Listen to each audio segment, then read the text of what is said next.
sinister, all the information they gained was at all times being sent back to a central database. And the intention was for that database to achieve a kind of singularity, right? Self-awareness. And that when it achieved that point, it would become a dominion. It would transcend all space and time and exist out there beyond virtually everything. One of the things to know here is Omega Sentinel comes from a time when that was in the process of happening. That Inferno issue number 3, what we learned is that in the future she comes from, that in effect mutants had wiped out pretty much all of humanity as well as anything related to machines, right? So Nimrod, Sentinels, the whole 9 yards. And in fact, mutants had ruled the entirety of the solar system and even the galaxy. There came a point where there was an effort by Omega Sentinel and humanity, kind of a last-minute effort, to basically call in dominions, right? To literally reach out and to basically say, we as humanity have achieved technological advancement, come and find us, right? The truth is that they were lying, but the idea was to bring the dominions in, and in doing so, the dominions would wipe out the entirety of the mutant population, given how powerful they were. The result was that the mutants ended up channeling the power of the Phoenix Force and wiped out all the dominions, right? At least those who showed up in their universe, Titans, if you want to call them that, right? Just these giant robots, right? Literally giant space robots. It's kind of crazy. But basically, she's been trying to prevent that future from happening ever since by wiping out mutants. Hence the reason why she's been working with Orchis the entire time since the beginning of Jonathan Hickman's X-Men run. The kicker about all this is that even when her and Nimrod leave, and they talk about this idea that tomorrow is when they meet their new gods, they intend to summon a dominion to the universe, because what that will do is it will allow humanity and machines to merge with the dominion and then just kind of become one or become part of something much bigger than themselves, right? It's like the Borg from Star Trek, more or less. And so what they do is when they leave, you end up finding out that Emma Frost, while she is kind of hanging on and died almost immediately after they left, she had used her telepathic abilities to trick Nimrod and to trick Omega Sentinel into believing that there was nothing else there, that it was simply just her. Now, how she managed to use her powers on Nimrod in that capacity, I'm not entirely sure, because historically speaking, telepathy does not work on robots in comics, but be that as it may, we end up finding out that basically Mystique and Gambit are here as well, and they're the last two, but they were on a mission to gain information. And what they've done, or at least what Gambit does, is using his ability to basically ignite kinetic energy from potential energy. He kind of blows an escape hole that gives Mystique the ability to contact Professor Charles Xavier, and while it is successful and she is able to relay to them the information they need for the mission they're on, which we don't necessarily know what it is yet, she of course dies in the process, which kind of makes sense, right? I mean, this really feels like 1990s comics, I'm not gonna lie. The other thing that we learn is that all that's left of the mutant population on Earth is what you see here. And even then, so Professor Xavier is here, but it's not really Professor X. Instead, what we're told is that his body had been ravaged by his powers, and so Synch is holding on and holding him together. Synch is, of course, a mutant that has the ability to effectively channel the powers of anybody else. And so what it looks like is Synch is playing the role of Professor Xavier, and maybe Xavier's consciousness is in there somewhere, but he's basically using telepathy to kind of act as Xavier. Tony Stark has long since been dead, and all that's left is an AI imprint in an Iron Man suit. He doesn't actually have a face or a body or anything. Kamala Khan's here for reasons that nobody understands. And then you have Shadow Tiger, right? Basically, Kitty Pryde, who had achieved the Death Seed. Now, the thing about the Death Seed in Marvel Comics is the Death Seed and the Life Seed, you never really see these. And for a time, they were cool, especially during the Dark Angel saga. What was it, Uncanny X-Force? That was an amazing story. Oh my God, we need to go back and cover that, man. Like, when he rescues Apocalypse, dude, that was so dope, man. It was, dude, Strife. Oh my God, dude, that was such an amazing story. But in effect, the Death Seed, it does have a lot to do with Celestials and stuff like that. We don't have to go into all of that. Suffice it to say, with regards to Kitty Pryde, it modifies and amplifies her powers to a degree, but it also twists her personality, so much so that she kind of becomes Thanos-like in the sense that she basically worships death and sees death as something to be pursued, as opposed to somebody in possession of the Life Seed, which is pursuing the idea of life. And then, of course, you have Wolverine, right? And it's Wolverine. Wolverine always lives. He's always here. And so following that, you switch over to the Orcus Forge, which is out there in deep space. Now, because this is a different timeline outside of the main Marvel universe, it's entirely possible that unlike what we've seen in the X-Men comics up to this point, the destruction of the Orcus Forge and seemingly everybody therein, that in this universe, they seemingly survived and actually moved beyond the sun and went out into deep space where they couldn't be easily found by the mutant population. The important thing here is there is a conversation unfolding. Moira McTaggart comes along and she says, I saw something similar in one of my lives, in my 6th life. It was 1,000 years from now. Here, now, incredible. And the response of Omega Sentinel, it is Moira, a simple plan.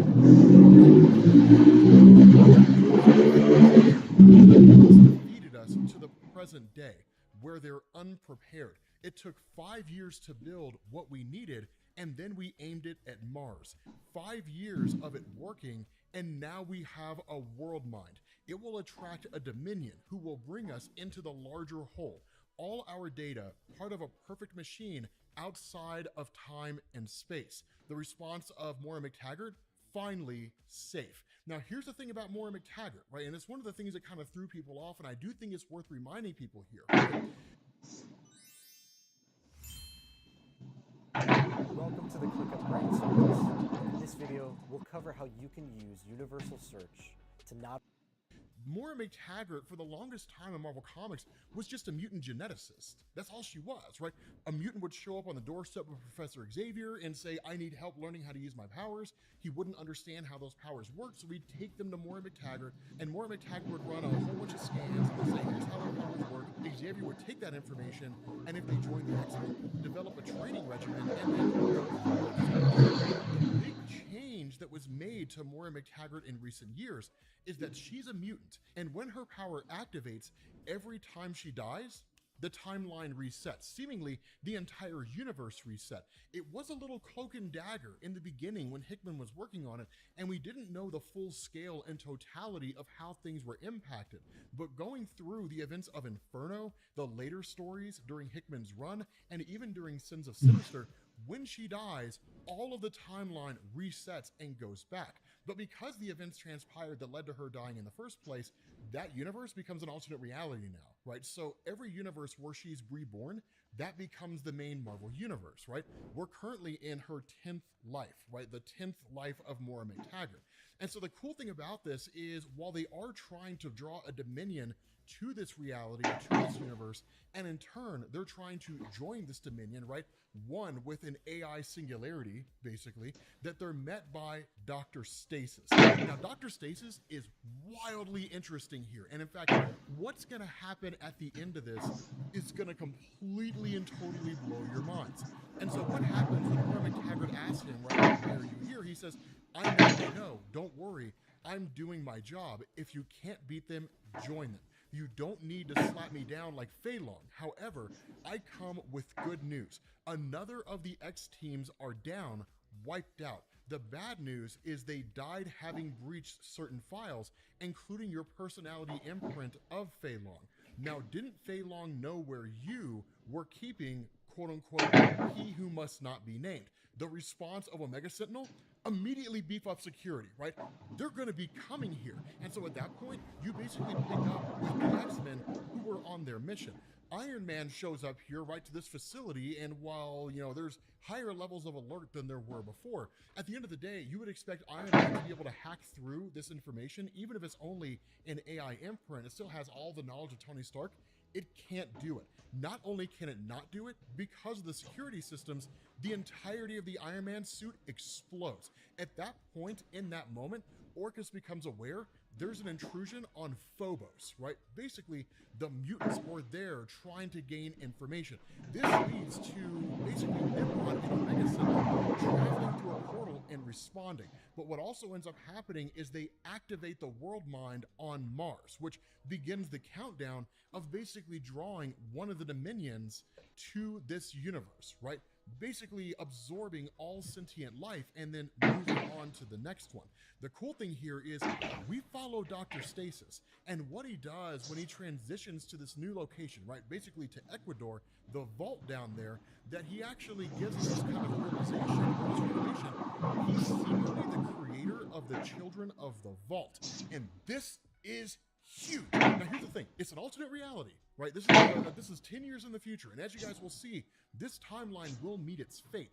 But we don't know if this is like a giant alteration that Marvel's making to the original origin of the Children of the Vault, or if this is unique to this universe. But for those of you guys who aren't familiar with the Children of the Vault, because not everybody has seen our videos about that comic, the Children of the Vault were the result of literally putting them inside an actual vault where time passed differently. And the result of this is that for like every one day, I think it was, that passed in the real world, it was something like 500 years or something along those lines that passed inside the vault. But basically, they're hyper-evolved, right? So on Monday, you could fight the Children of the Vault, and then on Tuesday, they could meet you again with a whole new set of powers and look almost nothing like they did before, because they're just hyper-evolved. Not only that, they're actually advanced enough to be able to figure out what it was that killed them, and then the quote-unquote machine mainframe, if you want to call it that, right? Like the center of the vault, the thing that kind of runs everything,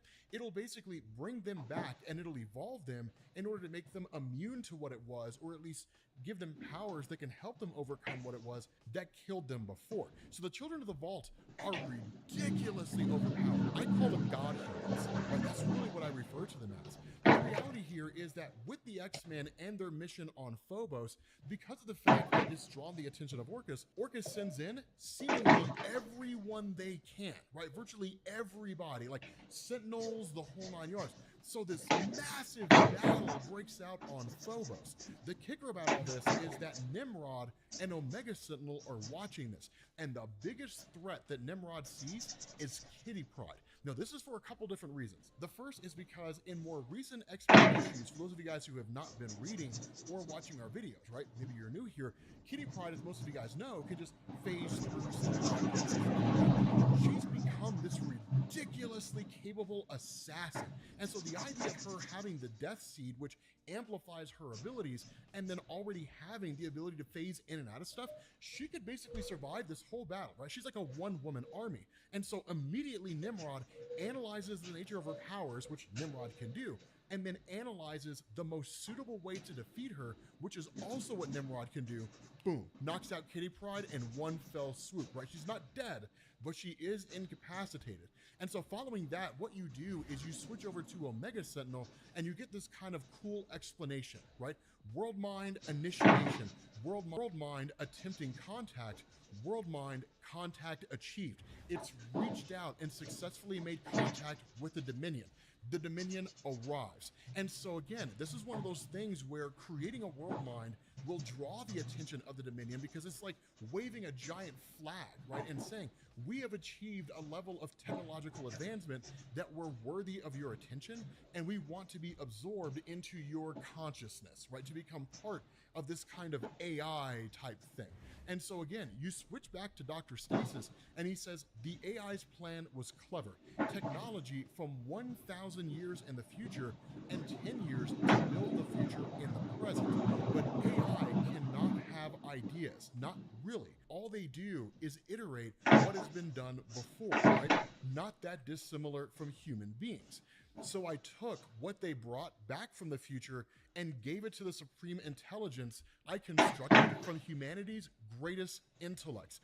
Reed Richards, Tony Stark, all these people, the smartest people in the history of the world, their minds have been consolidated down into a singular intelligence. And he says, and in the vault, they've had a lot longer than 10 years to chew over the problem.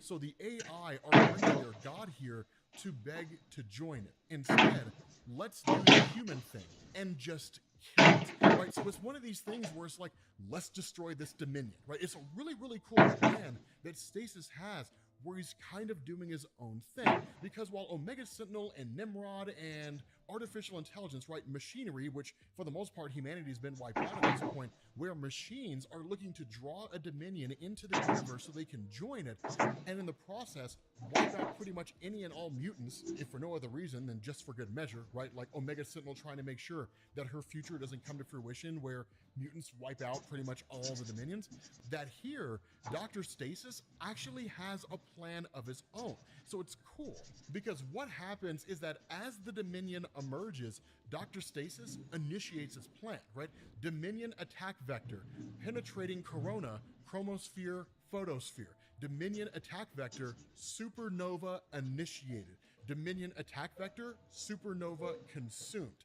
Dominion attack vector, charged. Dominion attack vector, preparing for launch. And so in effect, using the power of the sun, he basically wipes out this Dominion, right? Destroys this Titan, this kind of singularity AI that's just traveling and trying to absorb any and all sentient life that it possibly can. Jumping back to the conflict between basically Nimrod and the mutants and so on and so forth, that what ends up happening is Kamala Khan tells Sync, we need a distraction, right? Sync says, one last Sync, this will kill me, gotta be the right one. And he says, remember Apocalypse?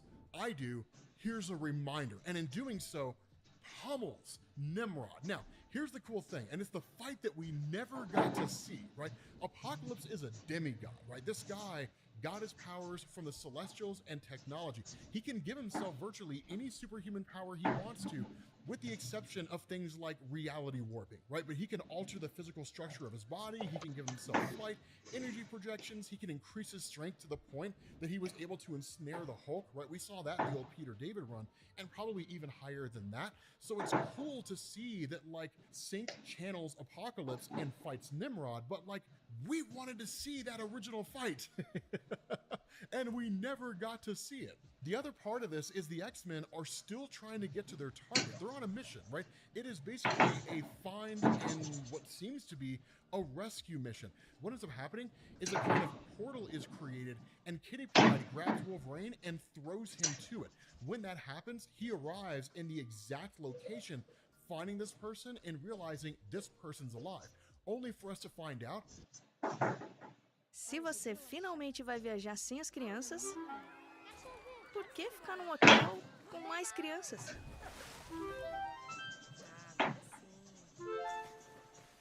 Fique num Airbnb e fique na boa. That is the Mr. Sinister that we've seen this entire time, the one with the diamond on his head, right? Dr. Stasis, he's the clone, right? Like, he's the guy who's trying to achieve Dominionhood here, right? He's the clone. This is seemingly just the Sinister that's been with the X-Men all this time. What ends up happening is we find out that, of course, this version of Sinister has a failsafe, and he needs time to activate it, but the response of Wolverine is, yeah, there is a failsafe. He pops his claws and kills Sinister on the spot. Now, the motivation for that, we're not entirely sure of, right? We're kind of left without any real answers here. But the killer transitioning back to the goals of Dr. Stasis himself, right? Harnessing the power of the sun, it lets off this massive blast and blows a hole through the Dominion itself, right? Just this AI construct. And where you have like Nimrod and those guys who are like, what's happening to our God? At the end of the day, like Dr. Stasis standing there with the children of the vault, they ask this question or kind of make this statement, perfect. All of the Dominion's constituent intelligences are being blanked, reduced to processing. Use the software, we keep the hardware, and upload whatever we wish. In essence, if this Dominion, right, has a consciousness in the form of all the sentient beings that is ever absorbed, right, their essences, their minds, what's happening here is like an ice cream scoop.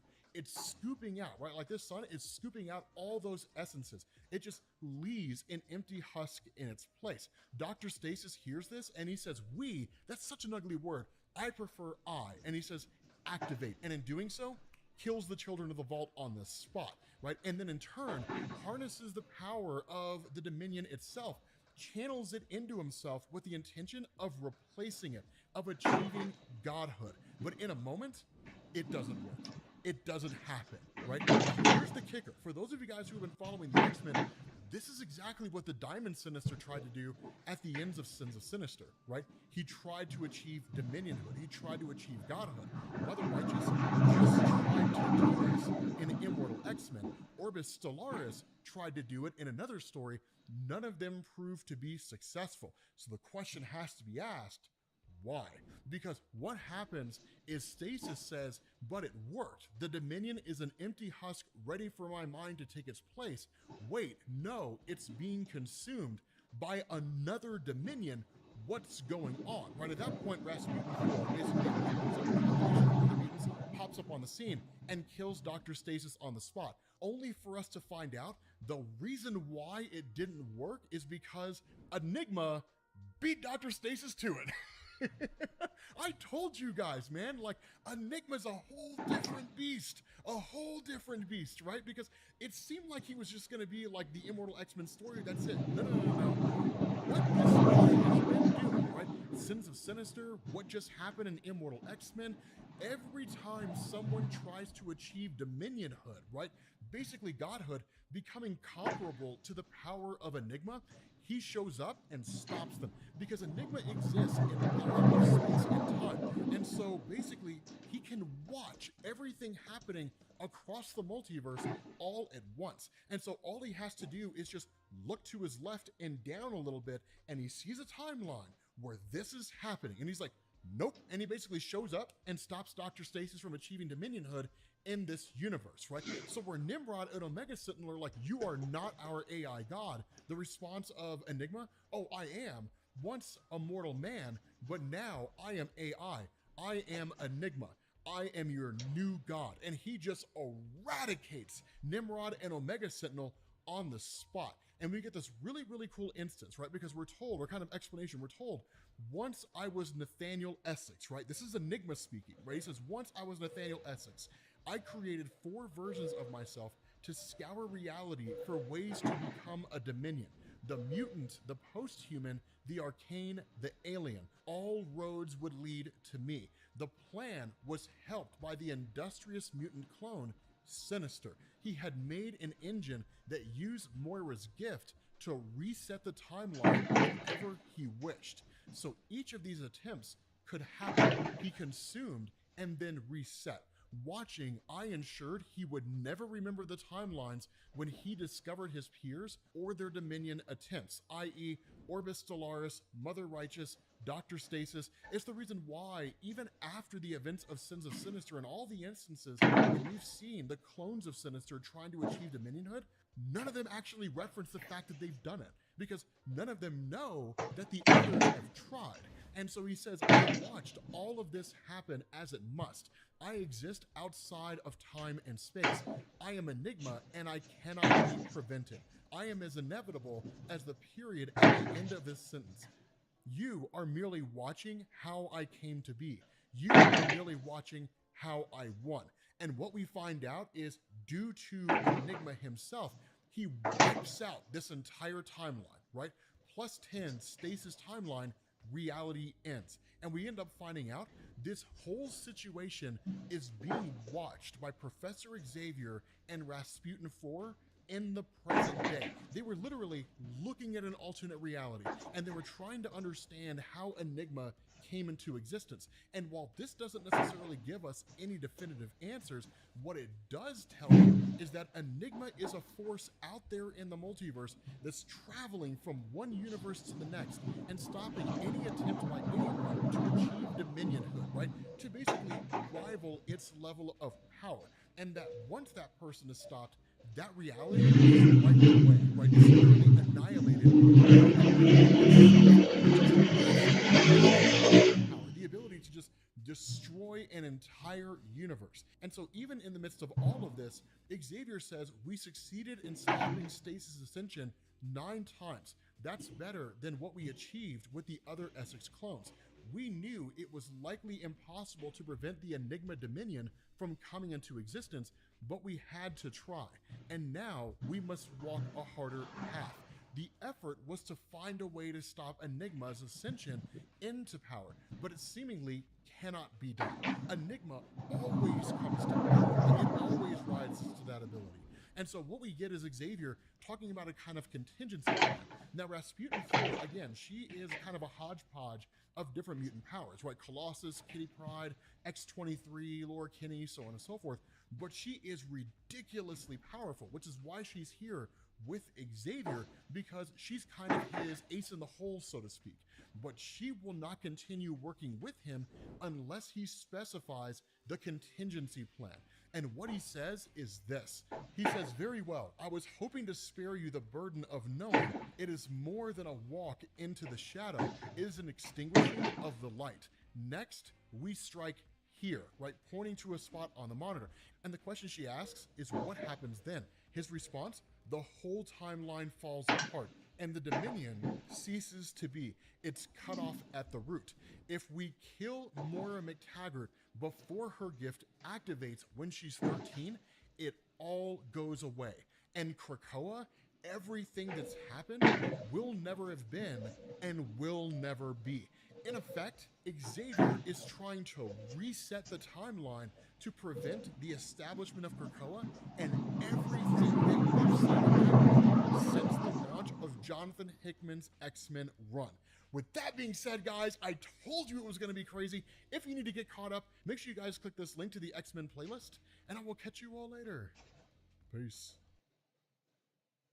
What's going on, guys? This is Rob, and as promised, it is Sunday, so we are starting Secret Invasion. Now, the last time we did this, we did it all as one video, which was about 20 minutes long. We're actually going to do this and break it down piece by piece. In this video, we're basically going to discuss how it was that Secret Invasion happened in the first place. So this may be familiar territory to a lot of you guys out there who are familiar with my channel, but what this does is basically the home world or the throne world of the Skrulls. Now, one of the things that I want to establish right off the bat, some of you guys in your travels may have heard of a world called Skrullos, which is the home world of the Skrulls. That's where they originated from. So think of it like humanity originated on Earth, but we decided to colonize some other world that exists out there, and then we moved the capital of our people to like that world. That's basically what happened here. But the important thing is that this takes place in the aftermath of the Kree-Skrull War. Now, that was a conflict that had actually been going on for millions of years, and it has an origin that we're not going to go into here in this story. But the important thing is that the Kree-Skrull War was effectively ended really through a combination of different things that all kind of happened at the same time. The arrival of Captain Marvel from the Kree, the Dark Phoenix saga, different things like that. But the reality of this is that the Skrull Empire is reeling from their defeat, basically facing off against the Kree, that was done at the hands of some of the involvement of people on Earth. Particularly when it came to Earth, they view it as a backwater world. And so because of that, it would basically be like the United States having the greatest military might in the world, being defeated by people with pitchforks, right? It would just be like a huge just slam to the ego. And so what this does is it leads to a discussion between Emperor Dorek and his military on whether or not they should directly target Earth. But fortunately for them, Earth passed, and it comes in the form of the Illuminati. Now, this comic we're covering right here is technically the Illuminati one-shot. And for those of you guys who aren't really familiar with that, when the Illuminati were initially introduced into Marvel Comics, the original one-shot story was actually a story that was part of the original Civil War event. And the idea is that you basically had Reed Richards, you had Iron Man, Namor the Submariner, Black Bolt of the Inhumans, Doctor Strange, and Professor Xavier, who all came together in Wakanda, and Black Panther literally told them, do not do this, it's not going to work, it's going to end up with calamity. But they basically came together in Wakanda so they could operate off the grid, and decided that because the Kree-Skrull War had come so close to destroying the world, that because they all had little pieces of information, Xavier dealing with the Phoenix Saga, the Avengers and Fantastic Four dealing with Marvel, that had they shared that information, the conflict never would have come as close to Earth as it did. And so coming together as the Illuminati, the idea is that no one's going to know they exist, but they're always going to keep information shared, and they're going to secretly manipulate things behind the scenes. As you can probably imagine, it ends up disastrous. But the first thing they did was show up here to the planet of the Skrulls, and quite literally, like, Reed Richards is like, I came here to tell you that we will not tolerate another invasion attempt on Earth. If you even so much as approach Earth space, it will force us to gather and come to you with manpower that you could not even imagine. And the response by Xavier is like, this is a warning. And of course, Tony Stark chimes in and says, do not come here or we will destroy your people. Now, here's an important important distinction to understand. On Earth, that can be done. Some of the most powerful beings that exist in the entirety of Marvel Comics exist on Earth. The Molecule Man, who can alter reality on a multiversal scale, he exists on Earth. Franklin Richards, who can alter reality on a universal scale, he's from Earth. You got all kinds of stuff. And Emperor Dorek does not take this lightly, but he also won't take it sitting down. And that's one of the things where he's just kind of like, here's the thing to understand. Now that you've come here, and you've made that threat to us. We weren't really sure if we were going to invade your world before. We're going to now. Like, this is not something that I'm just going to idly sit by and let happen, which makes sense, right? A man doesn't walk into another man's house and start telling him what's what, and that's exactly what's going on here. And so as a result of that, the Illuminati basically destroy the vessel that Emperor Dorek is sitting on, right? They just eradicate the entire vessel itself, blow the whole thing to pieces, and fly out in their spacecraft. Now, of course, this leads to the entire Skrull Armada just chasing after them, right? Because while Dorek isn't killed, trying to assassinate their leader in that way is no small thing, right? That's a massive event. And because it leads to the entire Skrull Armada following them, one of the things to know is that while Earth has the most powerful beings in existence, it is not the most technologically advanced place in the universe. The Skrulls have been around for millions of years, the Kree just as long. And so what you're talking about are people with just the ability to achieve interstellar travel and the defensive and offensive capabilities to go with it. But the thing about this is that because they're so much more technologically advanced than the Illuminati, or really just anybody on Earth,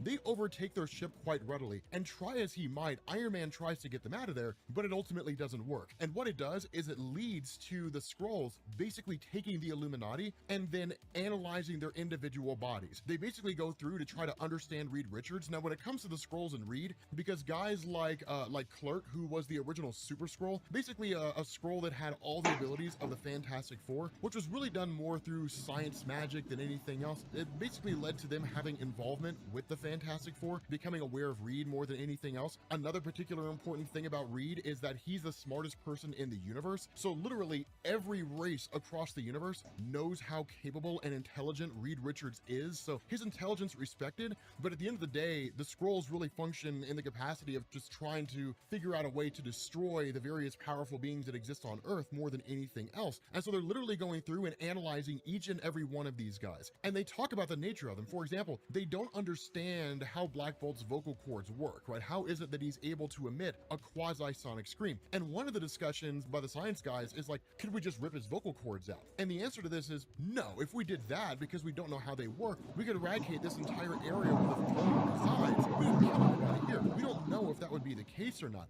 What's particularly interesting to them is Tony Stark, because when they look at everybody else and they all have powers, they look at Xavier and they're like, okay, so his powers are tied to his genome, right? That's not very difficult. Now, of course, just kind of a sidetrack, this story here and the entirety of Secret Invasion takes place before the events of what are happening right now in Marvel Comics, which is Avengers versus X-Men versus Eternals, where they're actually changing the nature of how mutants came into existence in the first place. So it's not an important thing for this story, but just kind of clarifying things for people who were sort of new to Marvel Comics in terms of what's going on now and Secret Invasion. But the thing about this is that Tony Stark's really fascinating to them because he's just a guy, right? He has no powers. He's just a dude who wears a metal suit, and like that's it. And even to the Skrulls, Tony Stark's Stark Tech, his Iron Man suit, is not that technologically advanced. And that's kind of the funny thing, is because of events like Secret Invasion, Tony Stark actually modifies his Iron Man suits so they become more advanced and can actually rival the technology of other races that exist out there in the universe. It's just one of those instances where Tony Stark is always learning and always improving.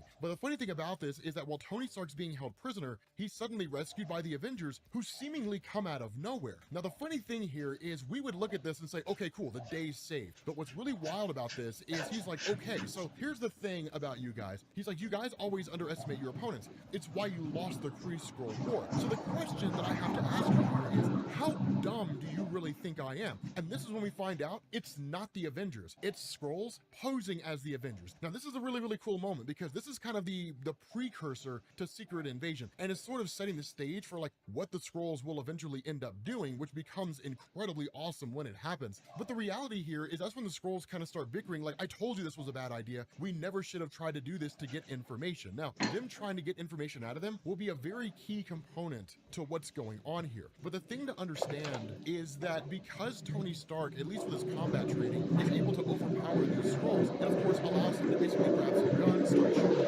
at each member of the Illuminati who are supposed to free the other members as they're freed themselves. And of course, this basically leads to them basically making their escape here. But the problem here is they're back on the chase trying to get away from the Skrull Armada. If they couldn't get away before, there's no reason to believe that they can get away now. The funny thing about this is that what they end up doing is basically creating a kind of illusion using a combination of Professor Xavier's abilities and Doctor Strange's magic. And what they end up doing is literally casting this illusion of Galactus appearing. Now, there's a reason why they chose this, and I'll talk about that here in a second, here in about 1 or 2 minutes. But what this does is it basically leads to the Illuminati making their escape by way of the Galactus illusion, and then in turn, we switch back to the throne world. And what we end up finding out is that they basically got exactly what they needed. What they were looking for was the ability to duplicate superheroes. They were looking to understand exactly how their powers worked. Now, the problem with this is that this project sort of falls slightly to the wayside. It becomes just kind of like a background science project while the Skrulls are working on rebuilding their empire. But what ends up going on is that around this time, this leads to the introduction of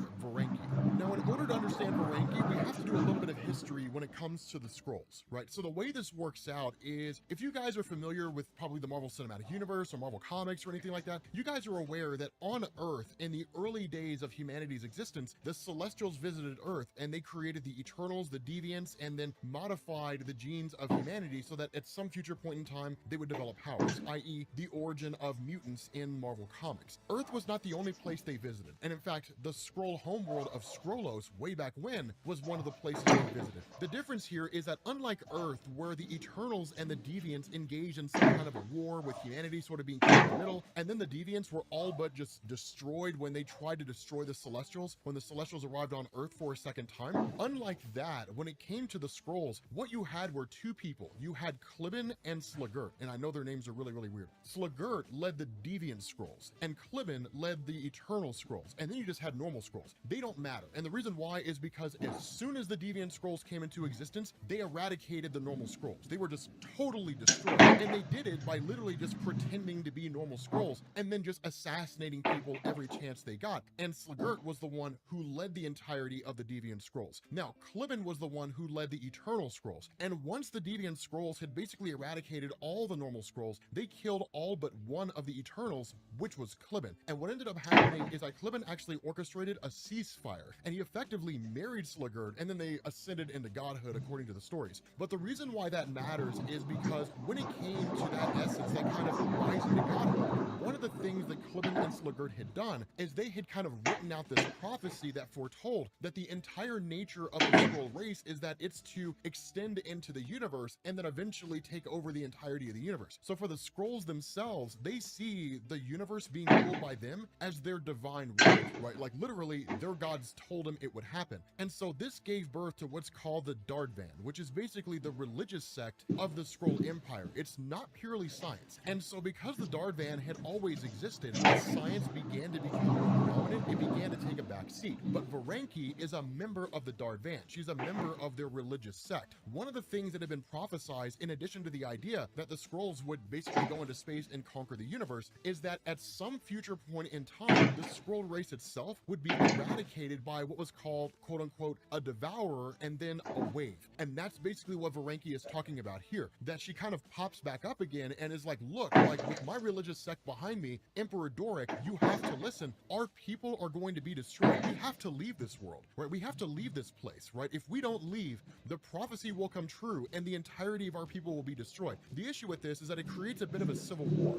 Emperor Doric basically labels Varanki as an insurrectionist and a religious zealot. His people basically conquer and imprison her people and then essentially just throw them away on some desert world where they're basically left to die. And so what this does is it switches over to the experiment that the Skrulls are conducting with trying to find a way to successfully duplicate superheroes. And the thing about this is that because of everything that Varanki said, it kind of resonates with Emperor Doric. And so what's been going on here is that with the experiment involving Reed Richards, who they successfully duplicated, what they do is they literally have these situations where Reed is just kind of cloned over and over and over again, and each time he's introduced to his family, and his family's so happy to see them, and then they're kind of like, tell us about Galactus. Tell us everything you know about Galactus. And the reality is, like, Reed sometimes just doesn't know anything about Galactus, or he doesn't know anything about something else. But the truth is that every time they clone him, he just simply doesn't have the information that they need, because that information was not carried over in the cloning process. And so these members of the Fantastic Four, the family that's here to see Reed, it's just Skrulls impersonating, and Reed himself is literally just a clone.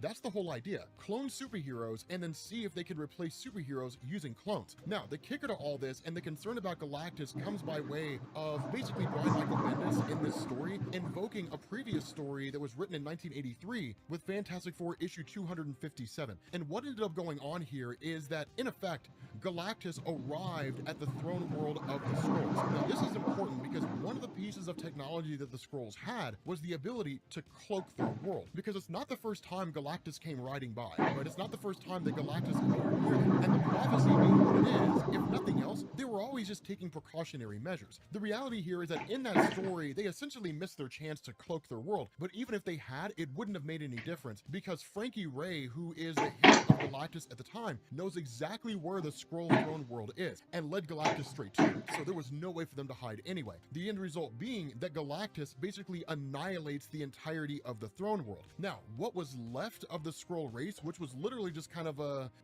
military-led hodgepodge of the group, what ended up happening is they just kind of limped on and then tried to restore their race back to greatness, but then annihilation happened when the villain Annihilus led the annihilation wave across the universe and almost killed everything, and that all but destroyed what was left of the Skrull race. So all you really had with regards to the Skrulls was basically just a ragtag bunch of scientists and the continued attempt to like find a way to duplicate Earth superheroes. But this ultimately leads to the science division and even those members of the Skrull race who were still alive reaching out to Varenki and bringing her back from the desert world, where she officially becomes Empress of the Skrull race. So for those of you guys who read Secret Invasion and who are wondering how she became the leader during Secret Invasion, this is exactly how. But there's also major changes that have taken place, major progressions to this project that simply weren't there before. And so one of the things we find out is that, one, their group has basically moved to Tarnax 10. That's their new homeworld, right? Tarnax X. But the other thing is that Varenki is informed by the science officer of the Skrull race that because of all these advancements, they no longer have to traditionally clone superheroes the way they did before. They don't have to clone Reed Richards and then try to get information out of him. Instead, they can just use their shape-shifting technology. Now, one of the big things here is that when it comes to the Deviant Skrulls, shape-shifting is one of their powers. The issue is that if a Skrull were to just shape-shift and then go to Earth and then just say, hey everybody, I'm Tony Stark, because they're not actually Tony Stark, and because they don't know the mannerisms of Tony Stark, people who know Iron Man would immediately pick up on the fact that it's not actually him. Kind of a sixth sense, if you want to call it that. To say nothing of telepaths who could read his mind and immediately know that it's a Skrull and not actually Tony Stark. And so in order to get around this, which this is a genius maneuver, in order to get around this, what the Skrulls are basically doing here, at least what they have been doing, is traveling around and snatching up members of the superhero community, bringing them to the Skrull homeworld, and then basically having Skrulls turn into those guys. And one of the things that they say is they basically refer to like the newest Skrull they have, and we're literally told this is the model for our new Super Skrull. Though he resembles the physical attributes of the warrior Clert and his faux Fantastic Four powers, that was for the most part scientific trickery. This is the real deal. Any human or mutant who we can strip a DNA sample of, we can now utterly duplicate their abilities. Any mix or match of any kind, or if you want, just a hyper-powered Reed Richards or Ben Grimm, we can do that too. But like Clert displayed for many years, we believe that a warrior with a mixture of power attributes reveals itself to be a much more established threat. The more weapons a warrior has, and ultimately, the better they become. Now, that's where things get really interesting, because again, they hit on the idea that they can't simply just shapeshift, that in order for this invasion to happen, in order for them to literally invade Earth, replace superheroes, and then essentially conquer Earth, which they see Earth as their prophesized new home, that a Skrull has to literally become that person. That their mind has to be altered. They have to actually believe that's the case. And so one of the things that ends up happening, and I'm not going to show you who this person is, but one of the things that ends up happening is that there is a person who is already on Earth who is a Skrull and has been there for quite some time and has been operating behind the scenes for quite some time. But this person appearing here and showing up and basically offering testimony shows that the project works, that the Skrulls using this process can infiltrate Earth. They can pretend to be anybody they want to and end up being a person whose abilities they can copy, and they can do this without any telepath knowing that they're an actual Skrull. They can do it without Wolverine or somebody with enhanced senses being able to pick up on the fact that they smell different. They can literally avoid any and all forms of detection. No one will ever know they're an actual Skrull. And so in the end, you do have Varanki who basically tells them, when I was cast out, right? When I was cast out and I was sent to that desert world, the Empire continued to limp on, which means I'm not really needed here. Instead, I'm needed on the front lines. I myself am going to go to Earth. And when the question's asked, what physical form would you like to take? She chooses it, but I'm not going to show you guys what it is. No spoilers down in the comments section, but I'm curious to see if you can figure out what form Varanki takes. Which superhero does Varanki basically end up becoming in Secret Invasion? And I will say this, it's probably the person you would least suspect. This is where everything picks up, right? This is where the story starts getting really, really good. The other thing that we have to keep in mind, though, is that this part that we're going to cover here with Nick Fury takes place before the events of Civil War. And we'll explain why that matters here in a second. But Nick Fury is basically underground. Now, all this is really the aftermath of a story called The Fury's Secret War, which is basically where Nick Fury launched an unsanctioned attack against Latveria, which was not ruled by Dr. Doom at the time, but because it was unsanctioned and things basically went south, it ultimately led to him being kicked out as director of S.H.I.E.L.D. and then a warrant being put out for his arrest, after which point he just kind of disappeared. He just went underground, which is where he's at right now. But the other thing about this is that this also deals with the arrival of Valentina, right? Like Contessa Valentina. You guys know her from the Marvel Cinematic Universe because she's being played by Julia Louis-Dreyfus. In the comics, her and Nick Fury have had a kind of on-again, off-again romantic relationship. And if anything, it was really one out of necessity, right? They were both basically just pumping each other for information, but both were kind of on board with it because I guess they just wanted to bang. But one of the things that Contessa reveals is that in the aftermath of Fury's Secret War, that Maria Hill has been promoted to director of S.H.I.E.L.D., and everybody who knows Nick Fury has basically been suspended indefinitely from S.H.I.E.L.D., the only exception being Dum Dum Dugan, just because of the fact that he was Fury's right-hand man. And it's better to have Dum Dum Dugan on board because Dugan's alliances are to Fury, but they're also to doing the right thing, so you gotta go either way. But the thing about this is that, of course, the two of them end up spending the night together, and then when they wake up the next morning, Contessa tells Fury she's gonna go get breakfast. Now, one of the things to know about Nick Fury is you've got like the black guy Nick Fury, right? Samuel Jackson Nick Fury, or Nick Fury Jr. as they call him. This is back in the day when you had like the old white guy Nick Fury. And so what this means is that this version of Nick Fury was always suspicious of everybody, and he would literally just stay suspicious until you gave him a reason not to. Now, a lot of that's just because of his time fighting in World War II with the Howling Commandos, becoming a CIA agent, then become director of S.H.I.E.L.D., that kind of a thing. So his life is literally just mired in war and in suspicion. And the result of this is that when Contessa leaves, he activates a device on his wrist that allows him to bend light around him, making him invisible, and then follows her. And what he realizes is she's actually meeting with somebody who used to be part of just some group out there that maybe has it out for Nick Fury or whatever the case is. But the kind of things they're saying confirm the suspicions of Fury when they're saying things like, well, I have his trust, give me time and I'll get the information we need, so on and so forth. But obviously this is either not Contessa, or Contessa is working and turning against Fury and is likely going to try to turn him over in some capacity. And so when she arrives, Nick Fury is already ready. He's literally got a gun in his hand, sitting in a chair, and he's like,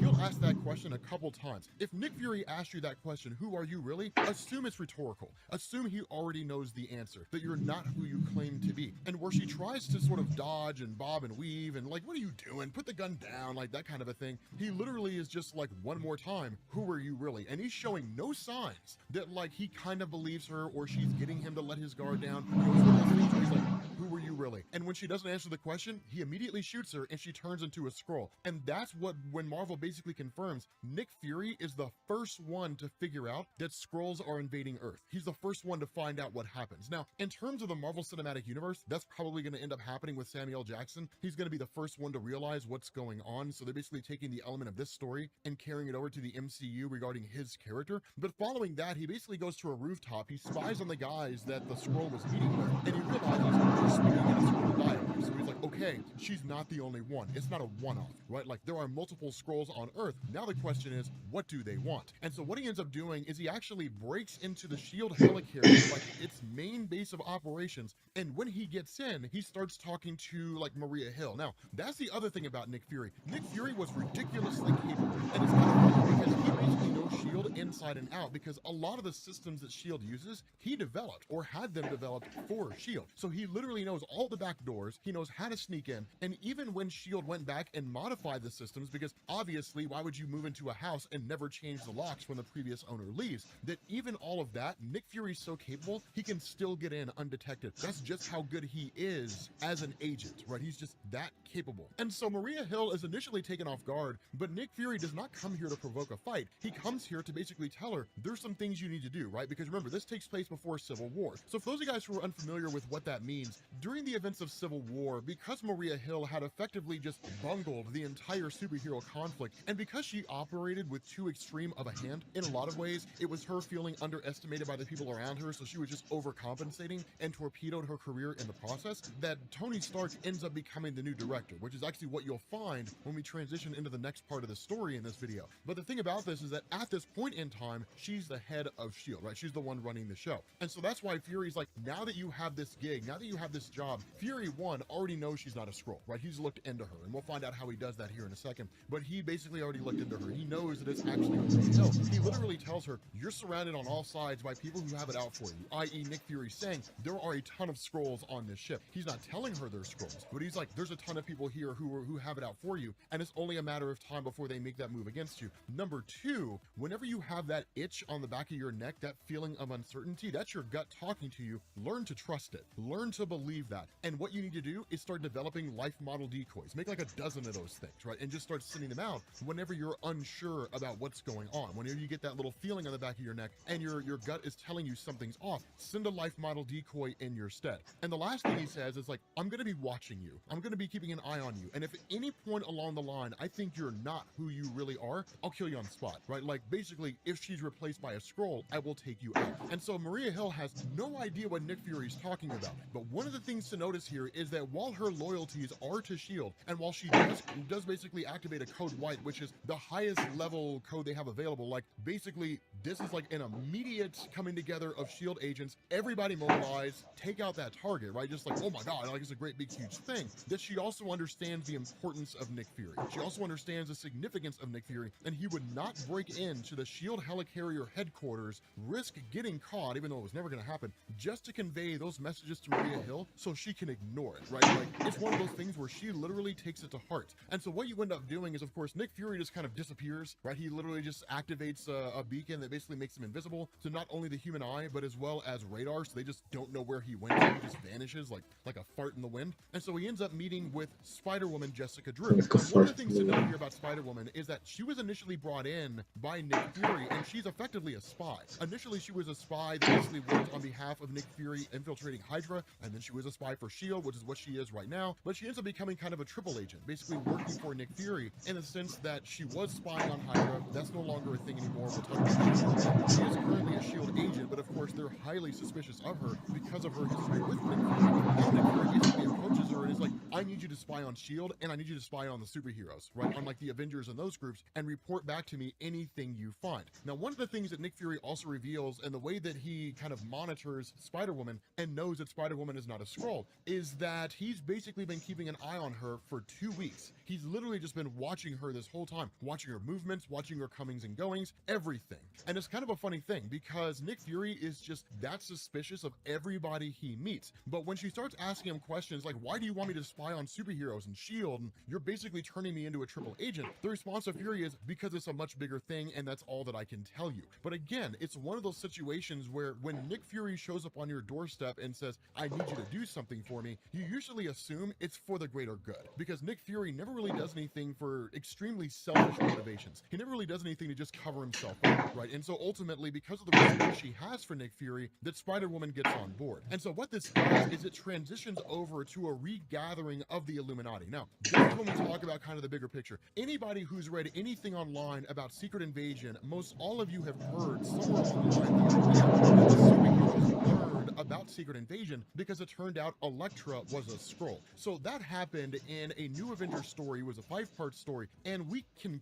cover it if you want to, but it has nothing to do with anything until you get to like the last 2 or 3 pages when Elektra dies, when the New Avengers launch an assault on the Hand, which is like a mystical ninja organization, and when Elektra dies, she turns into a Skrull. That's all you really have to know, right? Following that, basically what had happened is Spider-Woman had taken the body of Elektra to Iron Man and was like, what in the hell is going on? Like, what is this? Like, why do we have a Skrull on the Avengers team? What's happening here? And so with Iron Man having no idea what was going on with that, he basically brings the body of Elektra to a new gathering of the Illuminati. And when they all come together, they don't even know what's going on, right? Like Iron Man's the only one that knows what's happening. And in fact, even when Namor shows up, Namor believes it's the body of Captain America, because this segment takes place after the events of Civil War and even after the death of Captain America, which was not technically part of Civil War. But ultimately, Iron Man's like, no, this is a Skrull. And so it's kind of like, okay, like, how did a Skrull infiltrate the New Avengers? And that's the question that we started with. I don't know. Like, we don't know. Like, we didn't even know she was a Skrull. Nobody knew she was a Skrull, right? Like,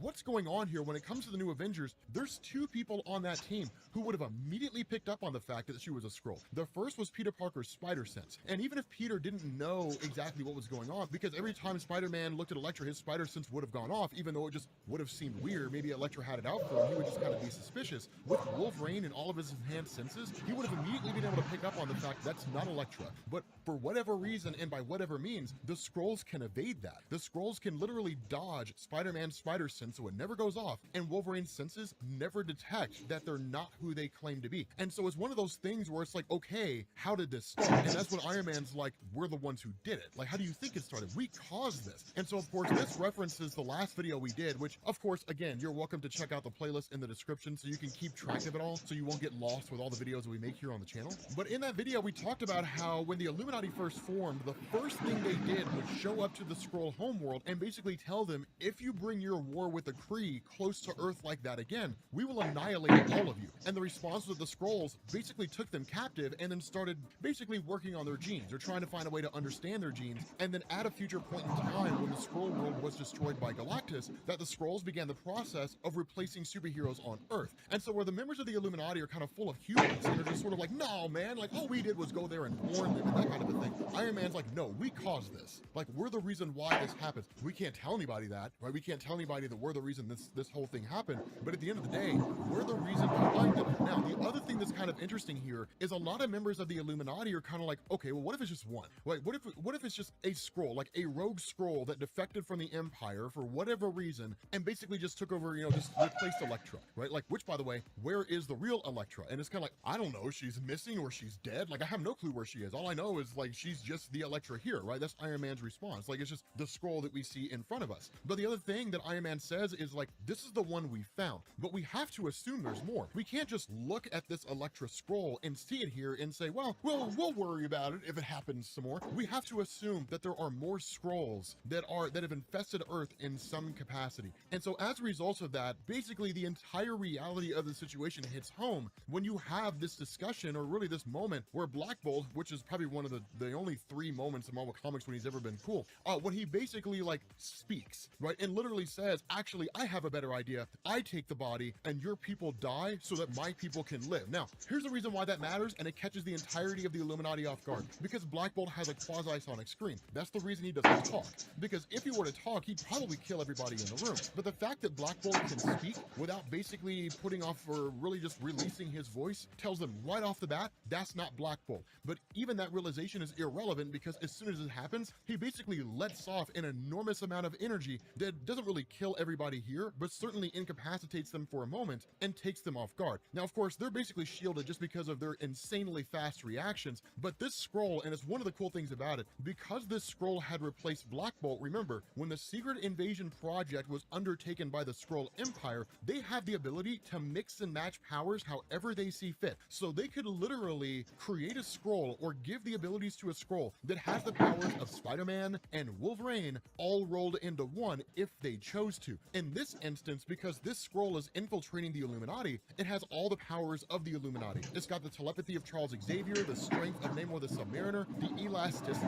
of Reed Richards. Like, it has all those things, right? Even the quasi-sonic scream of Black Bolt. Of course, in this instance, it can control the scream instead of it controlling him. But where you end up having Professor Xavier that tries to use his telepathy on this guy in order to bring it down, it doesn't work, right? Like, Xavier's telepathy does not work at all. And in fact, this guy's able to provide a telepathic feedback loop that's basically two brick walls smashing into each other. But the scroll's able to overcome it, and Xavier is temporarily incapacitated. Which, by the way, for those of you guys who are curious how it is that Professor Xavier's walking, basically when he came back after the events of House of M, he had regained his ability to walk. There's the answer to your question. So the thing behind this, and what's really crazy here, is Dr. Doom encases this guy in the Crimson Bands of Sidorak, which he's able to break out of, right? This guy's strength is on a whole different level. And so ultimately, Namor the Submariner breaks this guy's neck and then throws him onto a piece of rebar and basically just kills him on the spot, right? Now, of course, this pisses off Iron Man and them because it's like, okay, like this guy had information. But what we end up finding out is this is not the only one like him. And in fact, there's multiple Skrulls who are basically agents there to take out the Illuminati, all of whom are just as capable as that guy is. And so with the group struggling against one, having to face off against two or three is even more complicated than that. And there's no real discernible way for the group to make it out alive. So Iron Man does the only thing he can do. Because of the fact that this fight with that first Skrull had depleted his energy down to like 20-something%, and his suit was not able to maintain,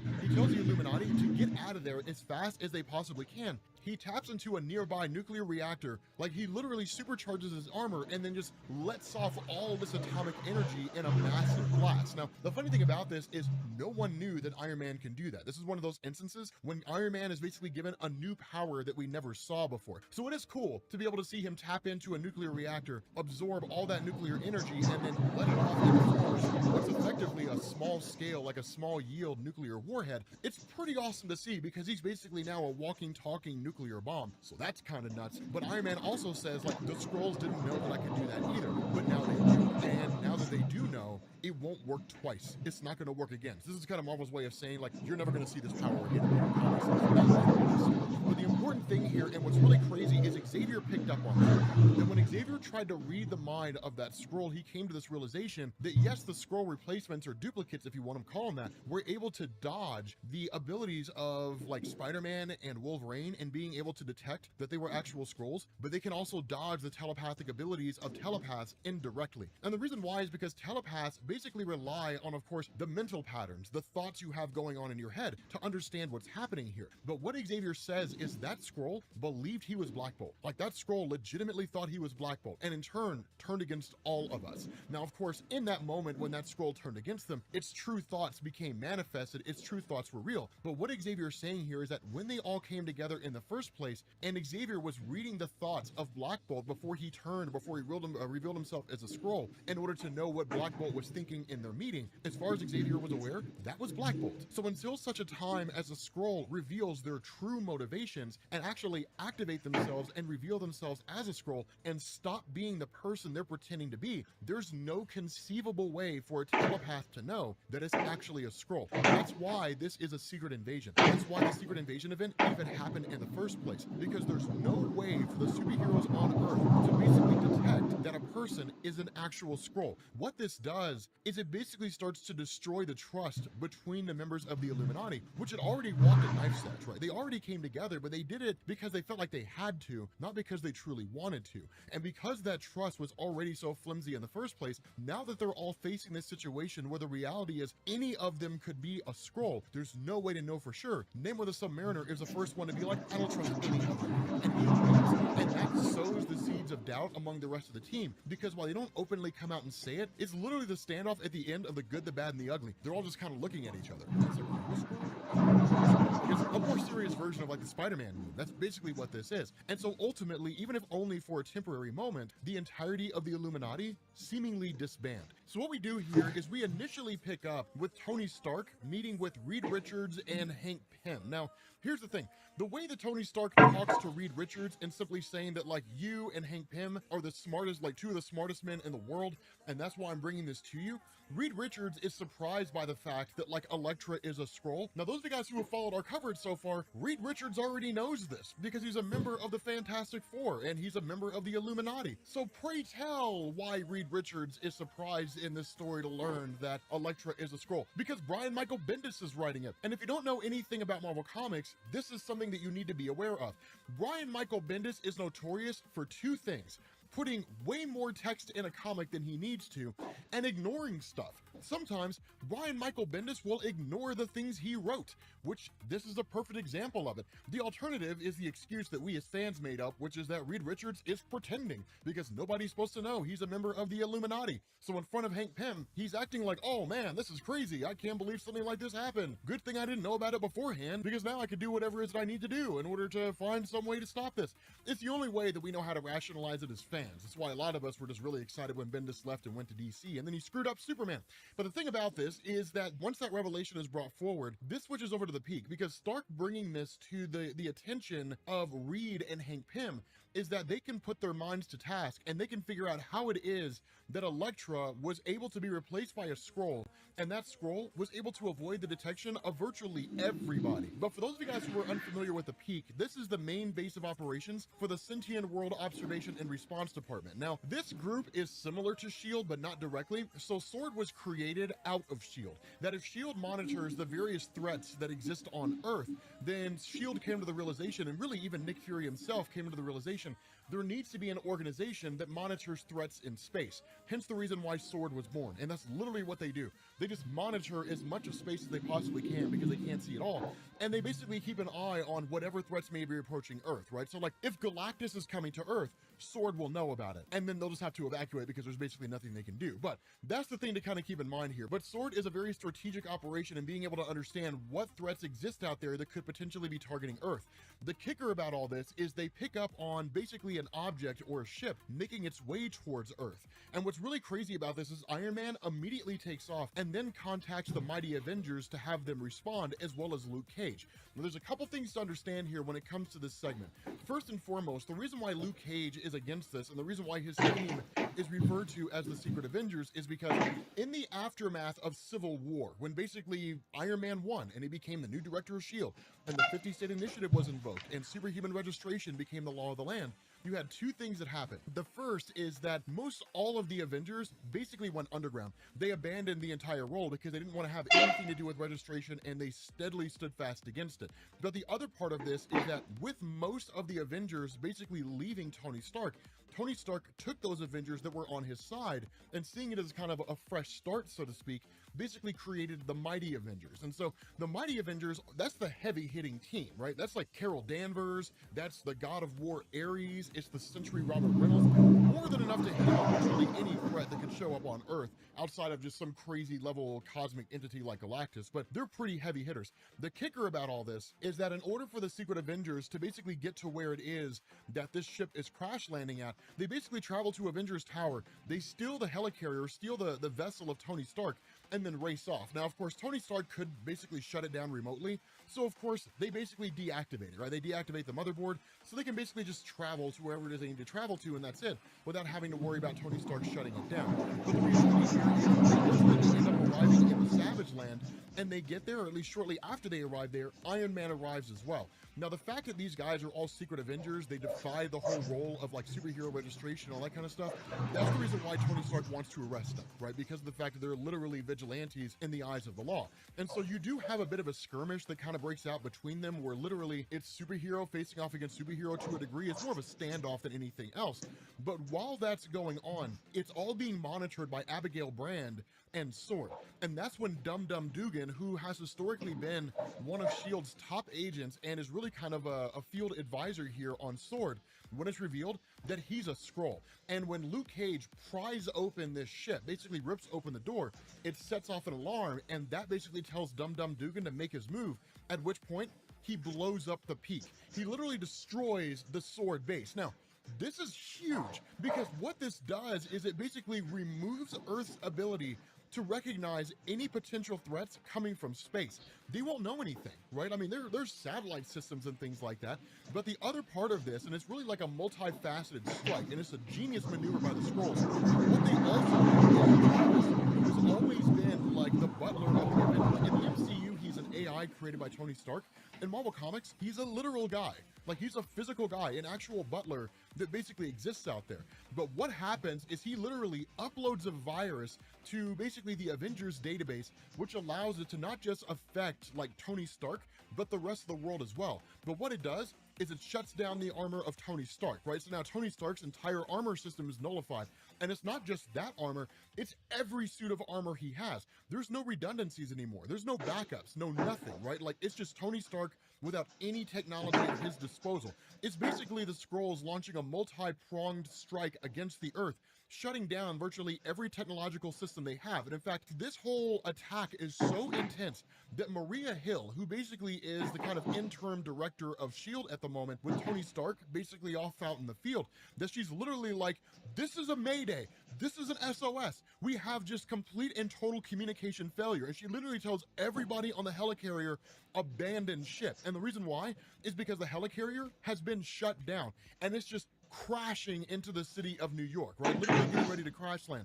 The other part of this strike is it takes down the satellite systems of the United States and really the world as a whole. So there's no detection systems whatsoever. The entire technological stance of the Earth has been reverted back a few hundred years.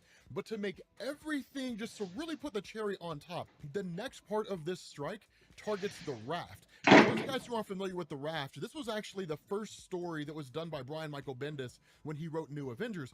But basically the raft is a supervillain prison, and the most extreme of these villains, the Molecule Man, Owen Reese, who can alter reality on a universal scale, people like that, right? Victor Von Doom, who's currently being held prisoner, that they're all held in the sub base. With this virus making its attack, every single person who's part of this base ends up getting freed. And so what it does is it switches over to the Thunderbolts Mountain. Now, for all the guys who are unfamiliar with Thunderbolts Mountain, and this is a pretty significant thing, Thunderbolts Mountain is basically the location of Norman Osborn's Thunderbolts team. That you did have the Thunderbolts who existed initially. Thunderbolts returned during S.H.I.E.L.D. under the control of Baron Zemo. In Marvel Comics, post-Civil War, Thunderbolts had basically been modified to where it was more of like a Suicide Squad type team. That basically it's where supervillains would be held, and they would operate as like agents trying to quote unquote atone for their actions. So it still maintained that original charter. The difference here is that under Norman Osborn, this is going to become ridiculously important. And in fact, Norman Osborn is going to be one of the most significant people, if not the most significant person, that has a hand in the events of Secret Invasion. I'm not going to go super in-depth into that, but you'll figure it out by the time we get to the end. But the other part of this is we basically switch over to the Fantastic Four, and this shows you just how extensive the Skrulls' ability to infiltrate society is. The Fantastic Four has some of the most advanced security in the world, so much so that even with these attacks, these strikes happening by the Skrulls, and taking down like multiple facets of technology across the world, the Fantastic Four are actually immune to it because of the technological advancements of Reed Richards, that it basically allows them to operate on kind of a redundant power system outside of any sort of network connection. But Skrulls being as they are in this story and being able to operate undetected by any superheroes on Earth, it allows one of them to impersonate Susan Storm to enter into the Fantastic Four, and in doing so, basically activate the portal to the negative zone. Now, the reason why this is so huge, those of you guys who aren't familiar with that, the reason why this is big is because the negative zone is composed of antimatter, right? The positive, the Marvel multiverse as we know it is composed of positive matter. This is like an unstoppable force meeting an immovable object. Say, for example, this portal were to just grow to the size of a universe or something like that. It would negate the existence of the multiverse as a whole. It would destroy everything. Now, of course, the Skrulls aren't looking to annihilate all existence across the multiverse. They're simply looking to make Earth uninhabitable. But this is them setting the stage, because what it does is it creates a distraction for the Fantastic Four, because it literally starts sucking everything in around it. And so to really set things off here, and what's really, really bonkers, is that once the heroes back in the Savage Land, right, where